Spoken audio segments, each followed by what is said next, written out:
在甘南叠山主脉南麓，有一处当地人称为玉湖的高山湖泊。哇，这个包子，这个树太帅了！它被一座白色的山峰环抱。在藏族的传说里，湖里沉睡着还未发掘的宝藏。当我穿过高山草甸和原始森林去寻找它时，却意外地在山里发现了一个原始村落。在那里，我好像看到了10年前的扎尕那。我妈说她特别喜欢你，如果你没喜欢她，她想把我请这家。给你拿一点青稞酒，今晚尝一点青稞酒。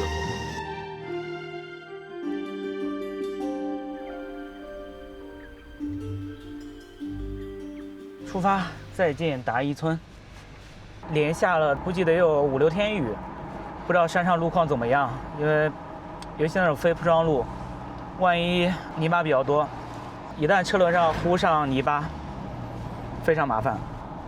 而且那种林崖山路，我只能走走看，实在不行我就撤退。已经开始进山了，往桑巴方向。看这个山，非常的雄伟。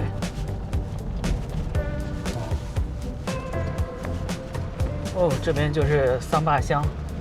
哇，这种泥巴路最痛苦了，怕的就是这种泥巴路。没想到这个乡里面都是这种路。这个山很好看，现在海拔是2600米。这云，这山。也就是说，这边其实相当于他们藏区的一个边境。这是小猪，当时这边据说也是部队驻扎的一个地方，所以他们的服饰可能也保留了一些就是部队的一些风格。所以仔细研究这些还是很有意思的。那甘南这边藏族其实是很特别，穿过一片密林，不知道前面的路怎么样。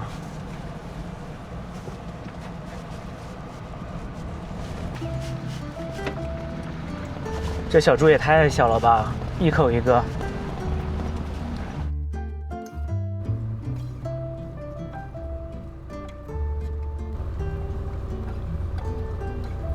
你们是在干嘛？啊？拔草？你拔草穿这么漂亮？这是藏族的衣服吗？哎，怎么跟我在其他地方见到藏族衣服不一样啊？你们平时都穿这种衣服是吧？啊？馍馍哦，我有，他们也是他们给我的，藏族给我的。这是你们自己的地还是你们村里统一的地啊？我们自己的地。这样的。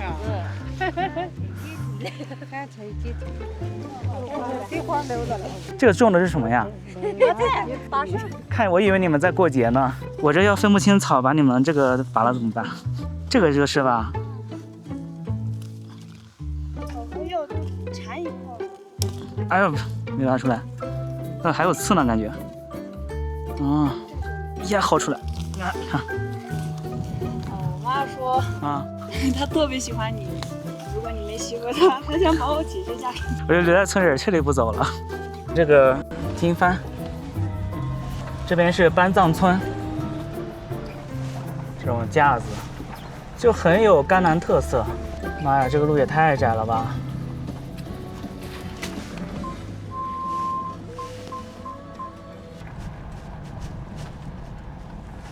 师傅，我是不是走错路了？你要去古马湖、黑拉村。黑拉村走错了，松树那个边上那有条路呢。哦，我倒回去了。你那道危险的很呀，那咋过呢？哪边有会车的地方？下面那儿。要慢慢倒试一下，到不了我就停。哎。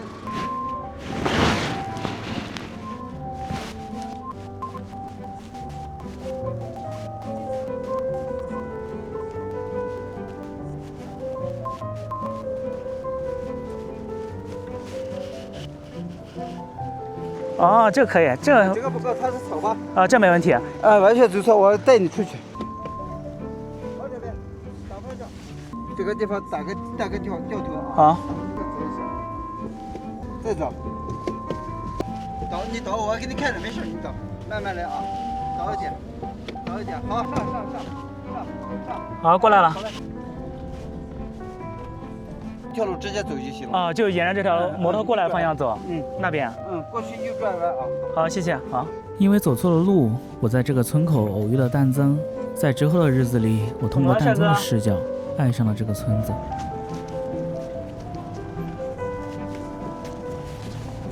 感觉还不错，视野不错，但我还在纠结是晚上是住在黑拉村还是住在班藏村，感觉都很不错，先去看一下吧。这个村子也非常的干净整洁。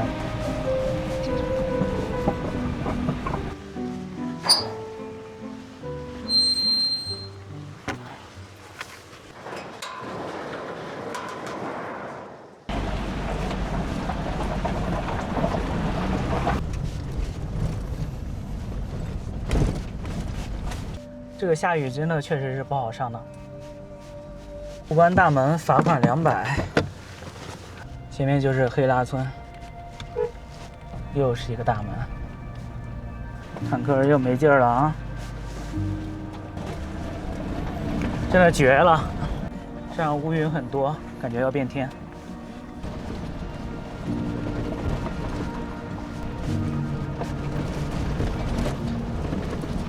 哇塞！快到了，这个风景非常棒。现在已经到登山口了，天气不好。哇，天气有点差呀。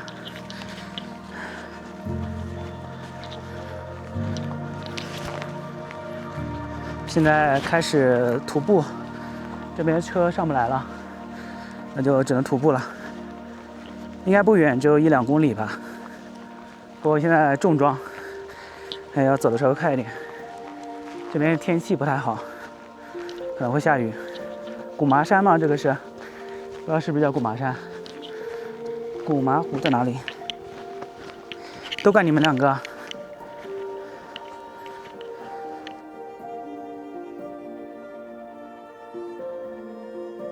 下坡如拉稀，上坡如吃屎。应该是快到湖边了，还有大概100多米。其实不难走，来的时候应该是很简单，因为来的时候主要以下降为主。那回去的时候可能就是拔高。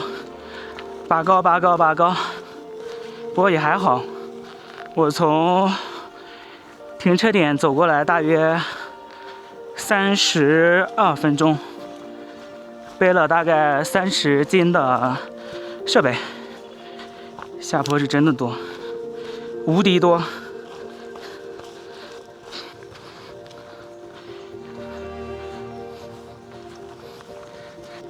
哇，这不就是古麻湖吗？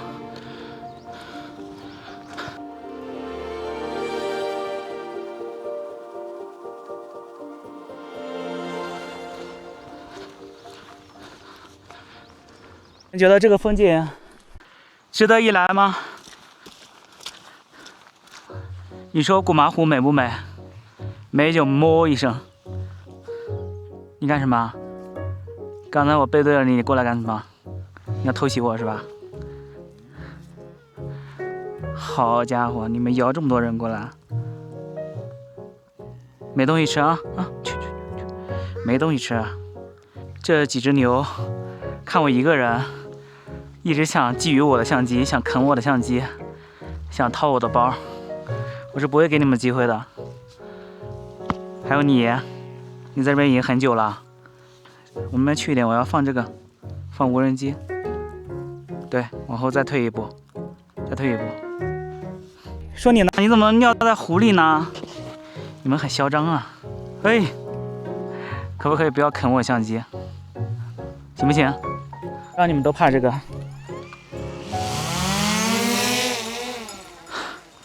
是你们逼我的。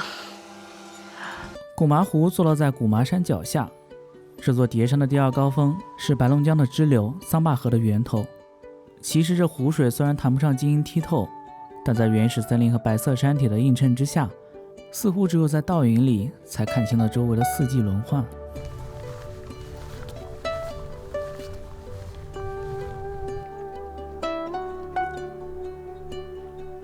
这个山很漂亮，这个树也很不错，这边也挂满了金帆。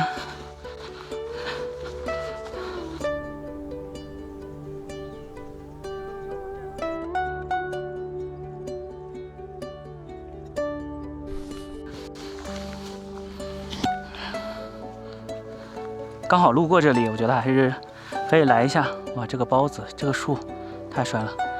这边的这个山脉是最高的一个，很漂亮。然后这个角度拍可以拍这个山，正好绕湖一圈嘛。后面还有一座小的那个山峰。这边路还是比较平整的，比较好走。可能就回去爬山的话，会比较累一点。这个就是各个视角。其实我觉得在那边会更好看一点，如果能看到整个山的话，这个是很好看。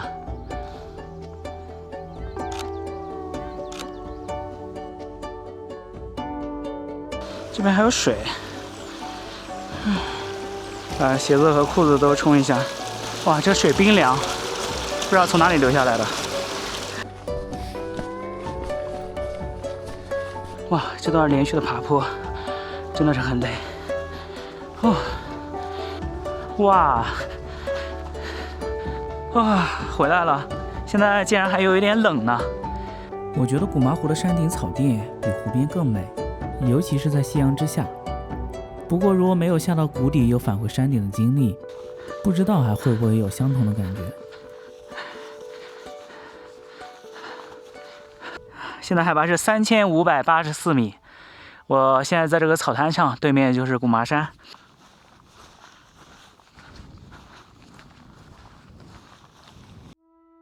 山顶的余晖还未散尽，雾气已经悄悄升起，整座山峰即将被笼罩在云层里，好像一场伟大的演出落下帷幕。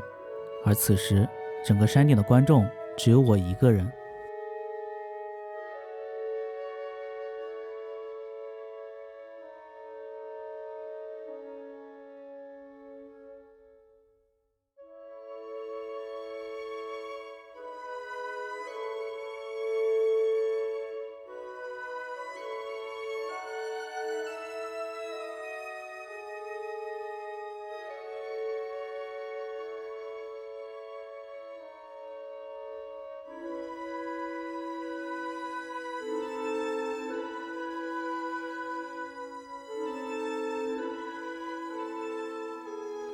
今天就睡在这边，希望明天能等个日出吧。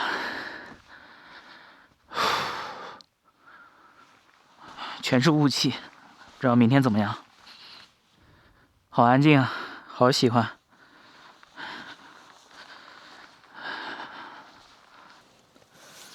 今天是住在这个古麻湖旁边的山顶上，没有我想象中的这么惊艳，不过它也算是比较好看的一个风景吧。加上天气特别不稳定，一会儿下雨，不过也有晴天。晚上日落没有拍到，然后今天又睡在这个山顶，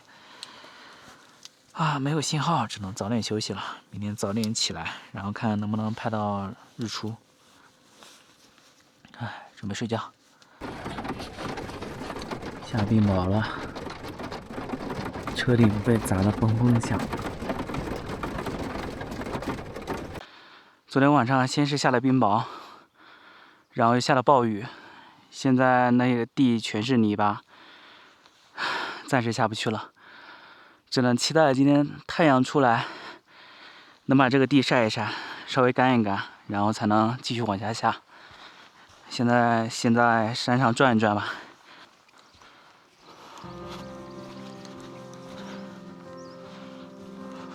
哇，前面那团雾气。上面泛着金光。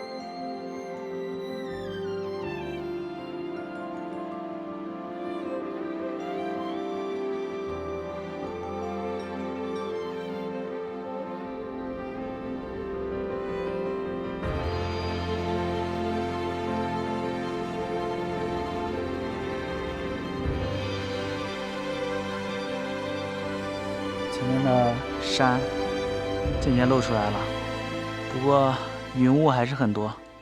我感觉这边的羊都不怕人，直接就过来找你，过来。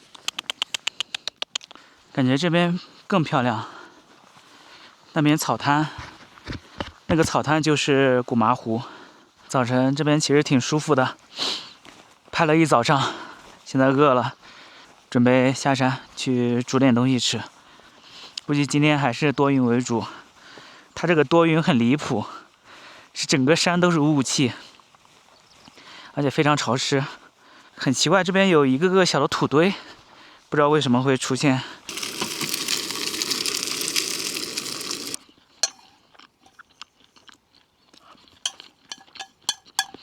哇，这雾说来就来，刚才还能看到太阳，然后这一阵风刮来，这雾又来了，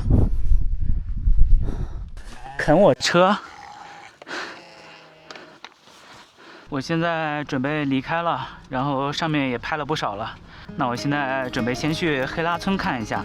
初步计划今天是住在班藏村，因为沿途看下来，可能班藏村的风景看起来好像是最好的一个。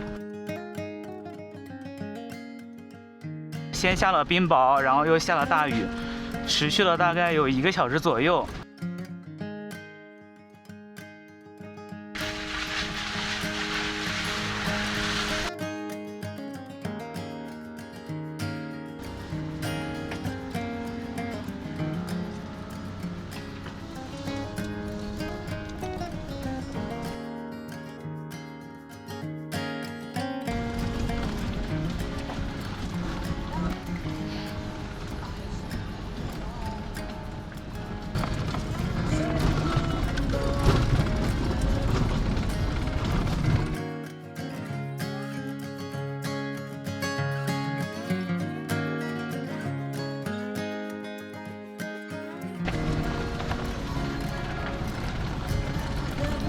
前面就到黑拉村了，到黑拉村转一转，看看这边的房子，估计大家都在地里面干活。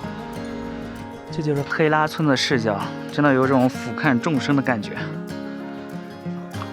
别怕，找不到人聊天。上面是这种木头房子，然后下面是这种砖房。哇，上面有一个大的这个皮草。藏式的大门非常气派，整个是木头做的。哦，还养鸡，小猪。咱们走现在过，现在老人们说就走现在俺家哈，一个狗一个狗就穿的那就不一样，说话也不一样。这还在放牧，放牧跟农业都有。确实，现在就全部就线上，当狗的人当狗去了，狗的话学习就顾不上，啊，当狗的话就往下学的样的话就连是开一阵，如果黄蒙的话就入价钱不好蒙。还是喜欢叠山山系的山，非常漂亮。今天晚上就准备住在班藏村了。从古麻湖下山时会途经3个村落，黑拉村这是离古麻湖最近的村落，在一处悬崖之上，是去往古麻湖的最后一道门。五湖村位于半山腰，是进山的一处岔口，一条路通往古麻湖，另一条路通往深山的一处牧场。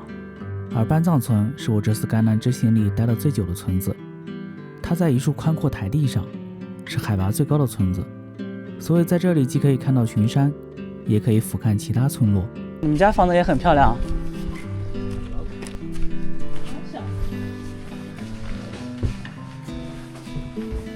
哇塞！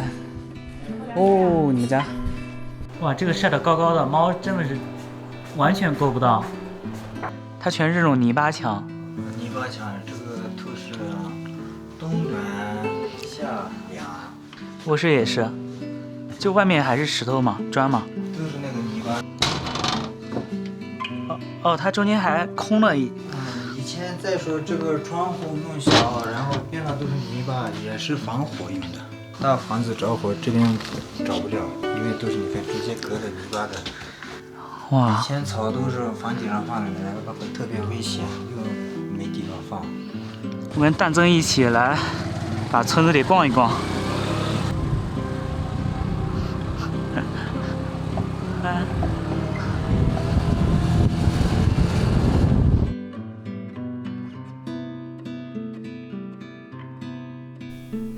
就是当归应该吃它的根儿是吧？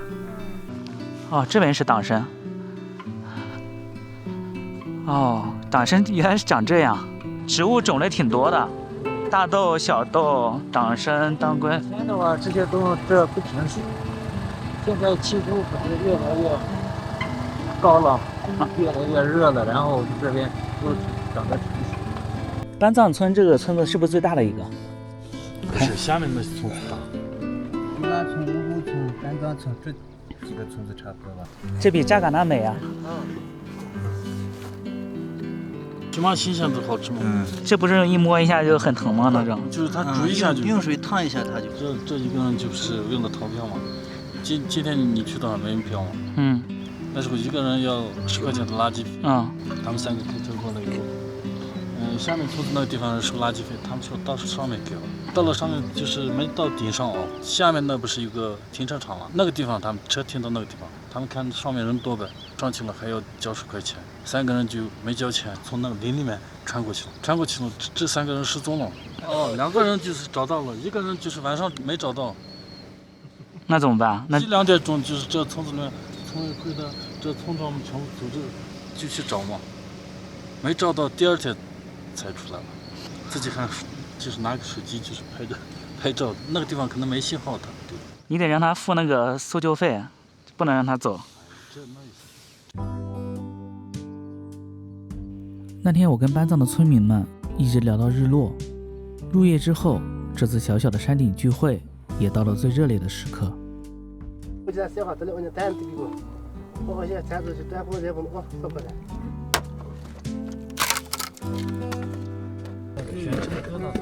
哦，卷成疙瘩。我跟你学习学习，我这用的不太好，这个可以吧？这个卷成这样。放到边上去可以了。你平着放，它把火去压灭。看来这个很讲究。这是野味的用法，我们家里面的一般都是有灵活的柴，带油的柴火。我炉子的高光时刻，真的，这个专业的人。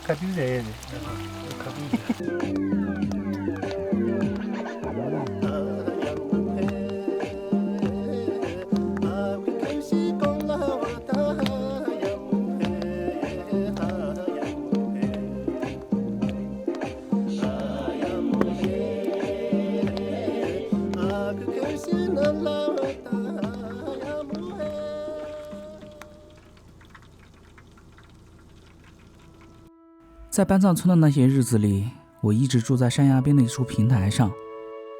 几乎每天清晨，山里都会升起云雾，只是有的时候云雾会散去，有的时候云雾会待在那里一整天。看一下今天的盲盒，哇，外面全是云雾。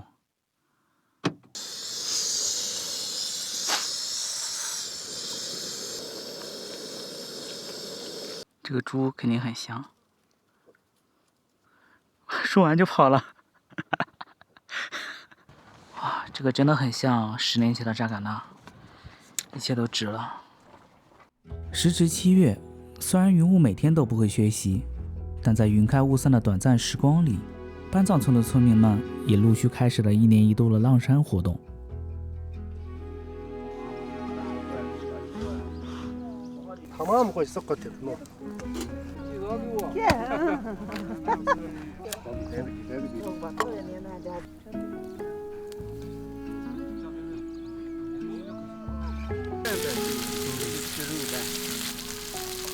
我个给掉的嘞。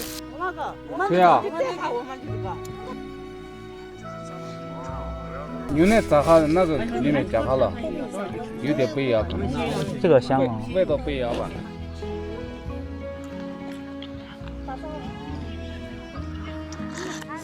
啊，好，是一个这个。好，3、2、1。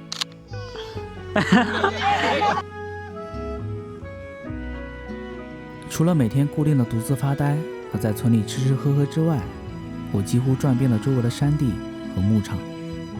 这里位于叠山主脉南麓，山脉高低起伏，垂直落差大，既有原始森林，又有高山草甸，所以几乎每条路都会通往一个不同的世界。现在准备先去一下五湖村的山上看一下，就把这边的沟沟都稍微转一转。这草坡感觉还不错哦，让一让喽。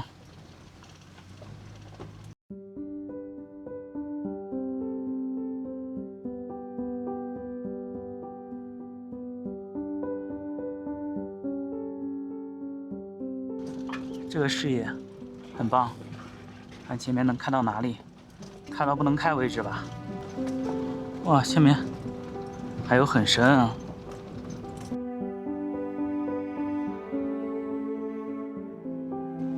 下面应该是去谷底了。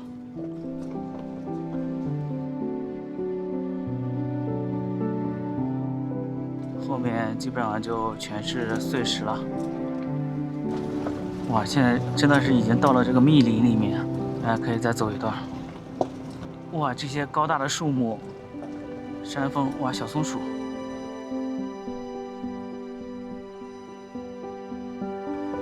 没想到这个地方竟然还有路。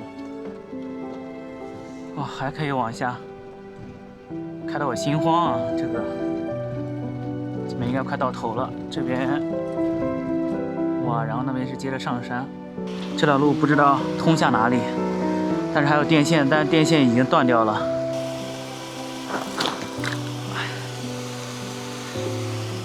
有点滑的，因为都是这种碎石。啊，洗洗手。哇，这个水好凉。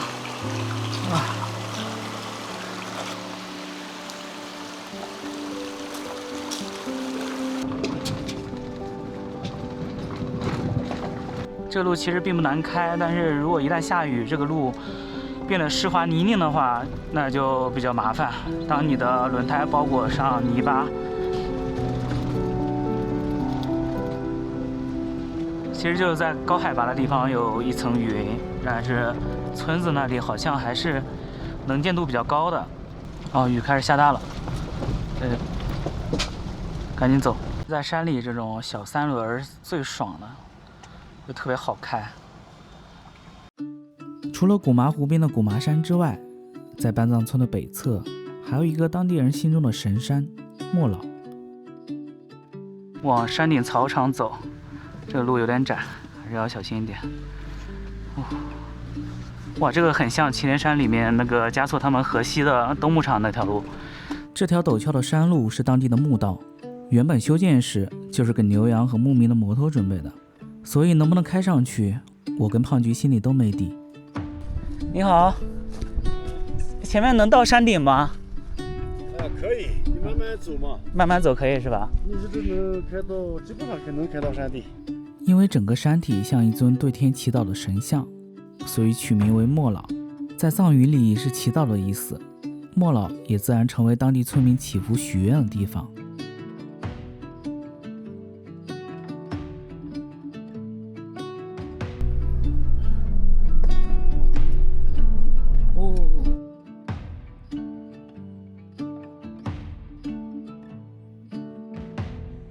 这段基本上都是这种碎石，还有加这种泥巴地，全是废铺装，下雨肯定是没有办法走的。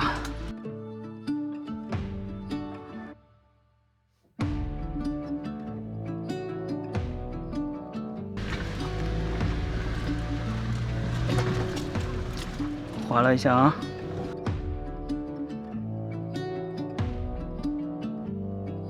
他们的夏季牧场，然后很多马、牛在这边。哎呦，小牛，你舔啥呢？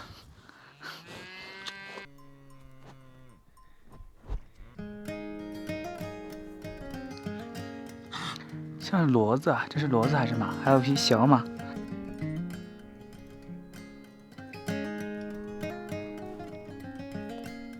第一次见牧场里有猪的，一般都是马和羊，然后这个猪还是比较少见的。看起来这个猪肉应该很好吃，肥而不腻。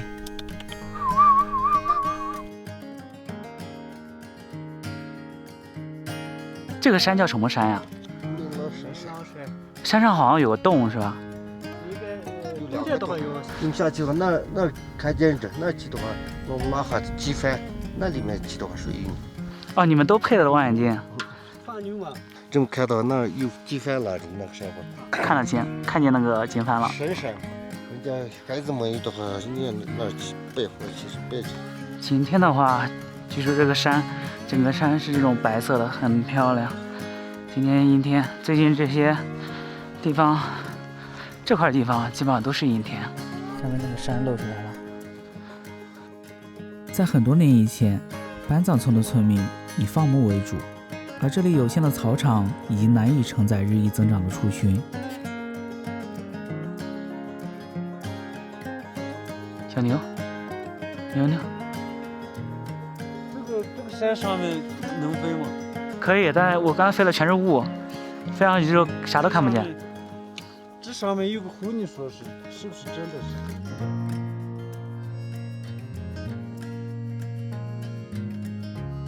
它山上有2个大的洞，一个在那个半山腰，应该是在哪个位置？在山上那个位置，现在雾气很大看不见。然后那边有个小洞，就是他们祈福用的洞。他们比如说有一些身体不舒服，或者怎么样的，甚至还有比如说一些求子呀什么的，都会去那个洞里祈福。随着这些年气候的转暖，虽然有利于幼畜安全越冬，但也导致了病原微生物的繁殖滋生，威胁幼畜的健康。山洞在这里，有金帆。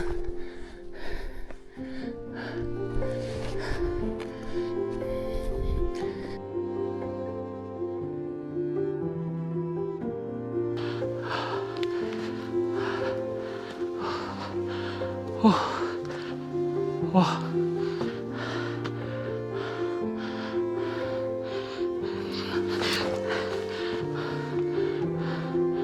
这个就是他们班藏村上来祈福的地方，一个在这里许愿，一切都能实现。现在海拔是3700米，这个山壁可以看一下。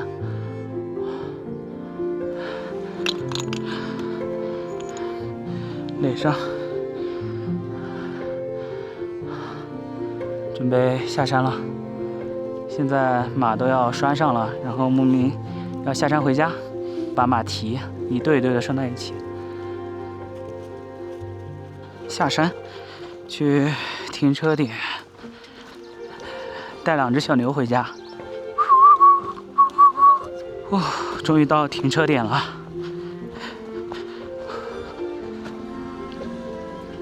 不过气温的升高也让这片土地更适合作物的生长。今年班藏村的药材种植面积已经达到了1500亩。终于回到村子里了，累死了。啊，今天好累啊！去了他们山上的牧场，把胖菊也造了不行。现在准备去我的老地方休息，借了点柴火。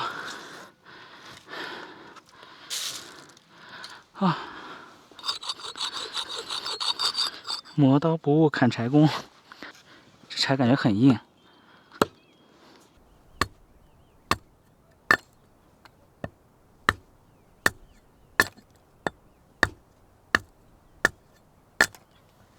都有1个小时吧，这么多柴，渐入佳境，感觉从侧面劈还行，比较省力一点，至少可以劈下来。哦，今天还是有点阴天，好在没有下雨。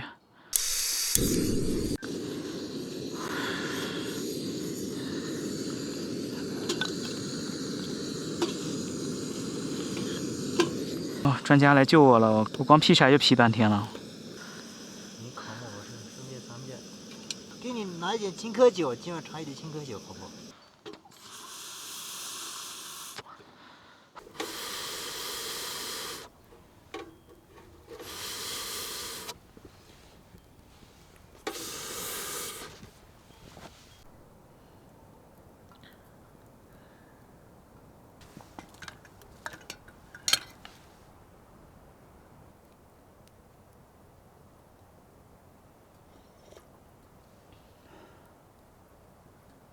这都是得有技巧。我劈了半天。那会儿我才23岁嘛，那是我们冬季牧场里面，从这走着上去的话，差不多用4、5个小时吧，要沟通。那时候晚上自己一个人睡着，灯有个差不多有这样的一个灯，太阳能灯嘛。晚上有狼叫声，反正各种东西都叫的声音都听见了。我待了差不多20多天吧，挺吓人的。我就想着，1年下来也就是2、3万块钱了，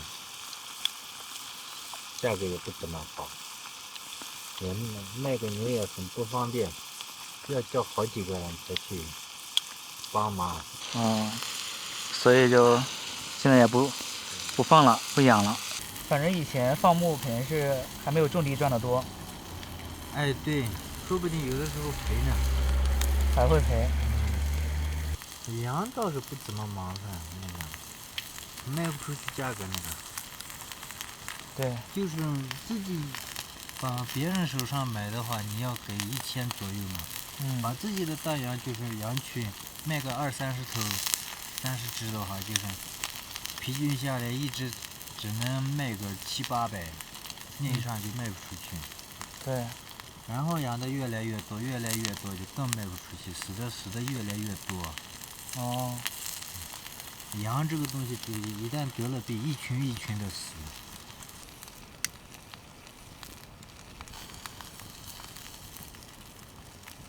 我最喜欢的就是马，但是现在没有了。我有一匹马是，它头顶上有个白色的红心点，去年我才卖的，我好舍不得它呀。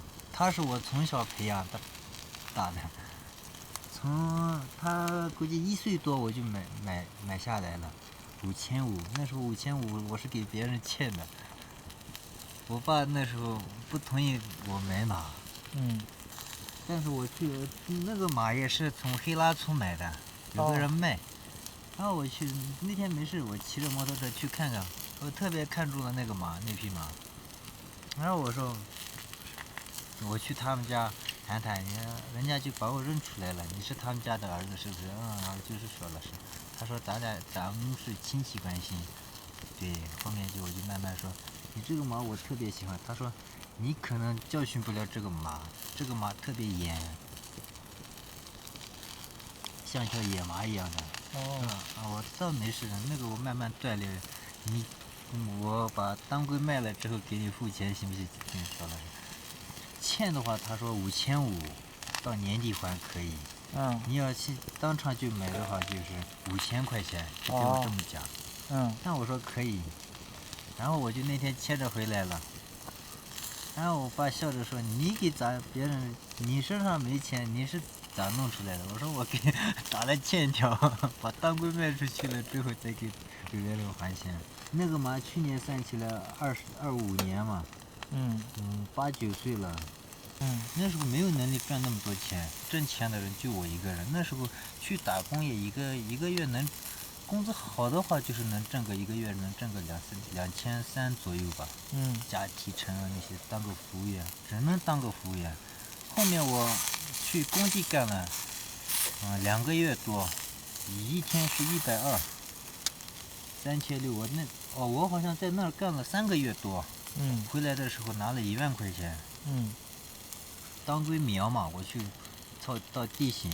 有人介绍了之后，他给我担保，然后我把苗全部牵着来了，剩下的钱用那个啥供人嘛，那8000块钱我供人了。到11月份的时候，我把它都结齐了之后，剩下我3万到4万，那年卖了4头牛，差不多有5万块钱，就是这么熬下来的。哦。然后我去打工的那一年，我哥就是大学毕业了。然后我俩一起就是稍微就好一点点了吧。对，反正生活肯定会越来越好的，对吧？好，熟了，烤焦了，这次就。